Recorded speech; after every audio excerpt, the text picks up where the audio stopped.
Welcome back. So we are with Mr. Anthony Robbins, the Director of Communication of the Museum of London. So welcome to WEMA. Thank you very much. It's lovely to be here in the sunshine. Yes, it is. So can you share with us in what ways you are transforming the Museum of London to include a new mobile experience for visitors?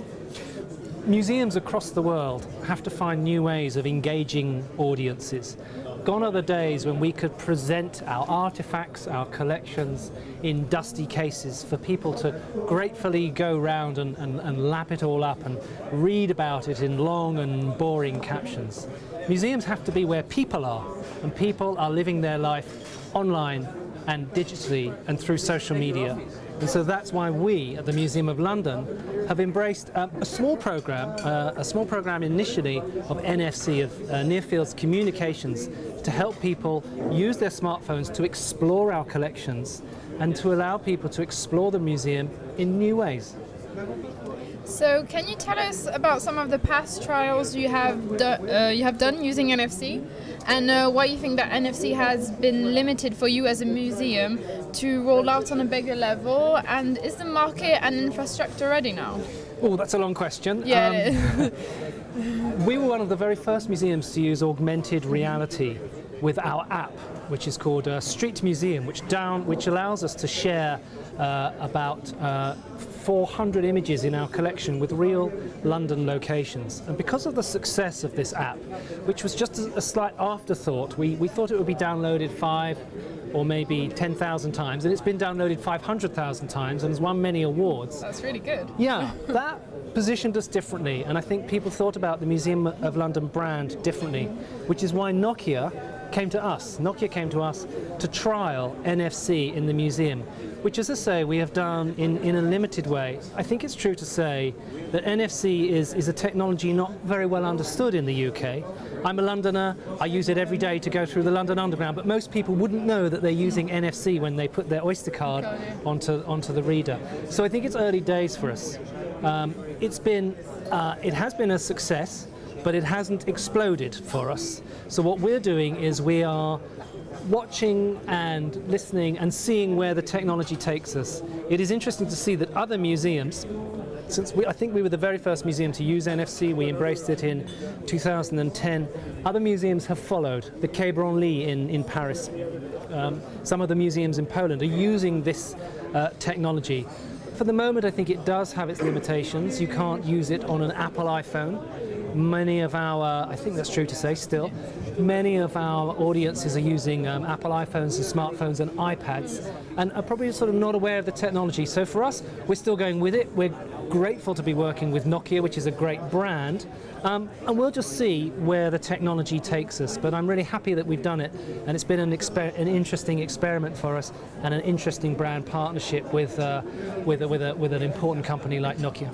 And as London, we can say it's the heart of the technology and the economy in the UK. Do you think that it will expand to other cities, such as big cities like Leeds or probably Manchester? Or do you think that other museums in other cities, so that NFC can be more global in the UK? I think in time it will. And certainly you're seeing other British companies. We've got Tesco here today using NFC.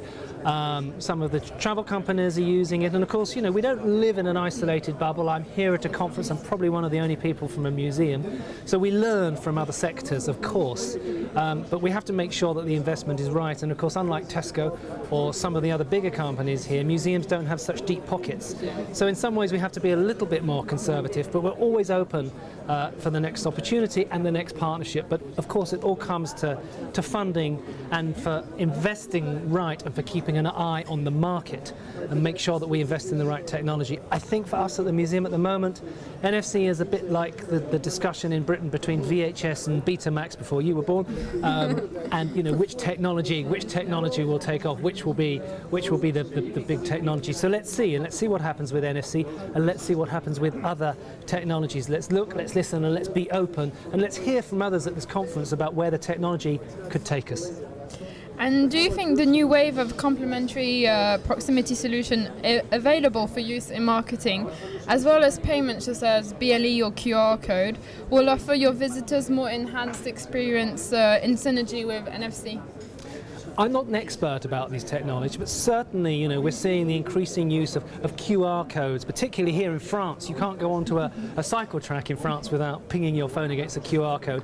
Britain's a little bit behind the times on that. So QR codes have their place, Bluetooth, but I think the advantage with NFC is that it's quicker. It's quicker to download. It's probably easier to use. It gets over language barriers. So there are many, many advantages to NFC.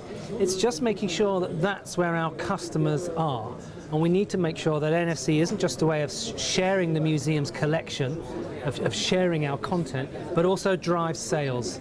And it may surprise you to hear me saying that. I'm sure Tesco will say that. But like Tesco, we too have to sell sandwiches and soap and soup and coffee and wine, because it's all of those things that keep our museum going. And NFC needs to be able to do that for us. And it is doing that for us, but in a small way at the moment. So it's a modest beginning. But as we say in Britain, from small acorns, great oaks grow. I think that's the saying. So as a museum, do you think mobile proximity solution can be in a way to monetize as well as provide new interactive experiences? I think it certainly has the potential to monetize. For us, of course, it's about driving audiences to see our content, to see our collections, to love the museum. But part of loving the museum is having a really good glass of wine or a really brilliant pizza or a fantastic coffee. And obviously we need to sell those things. We need to monetize the museum's offer. We need people to hire the space. We need people to get married in our museum. And of course all of these things can be promoted via NFC and by other forms of interactive technology and through social media. So the answer's yes, but it's still in its early days for us. So it's an interesting experiment and one that we're sticking with. But at the moment, it still remains an experiment for us. But as I say, it's brilliant to be working with a big brand like Nokia, and we are very grateful that they have picked us as the only museum in London, certainly in London, and I think in the UK, using near-field communications. And so what is your vision for the future of your museum regarding mobile? Our vision for the Museum of London is actually to more than double our visitor numbers in the next 5 years. We have about 600,000 people visit a year at the moment. We want to double that to 1.5 million. We can only do that through good reviews on the radio and the telly, good reviews in the newspaper, a really positive use of social media, and a really innovative use of augmented reality, NFC and other technologies. So we need to embrace it all, but we need to find the right channel to connect to our audiences, particularly some of the hipper, more culturally connected young Londoners. We need to connect with where they are to create a truly immersive and rich experience for the museum, because if it's not that, they're going to go elsewhere. And we're not just competing with other museums, we're competing with Topshop, we're competing with Arsenal Football Club, we're competing with shops and restaurants, and we need to understand that, and we need to be as good, if not better, than our competitors to drive those people to our museum. Well, I hope you'll have your aim next year, 1.5 million, and thank you very much, and enjoy the rest of your stay at WIMA. Thank you very much. It's lovely to be here. Thank you for a warm welcome.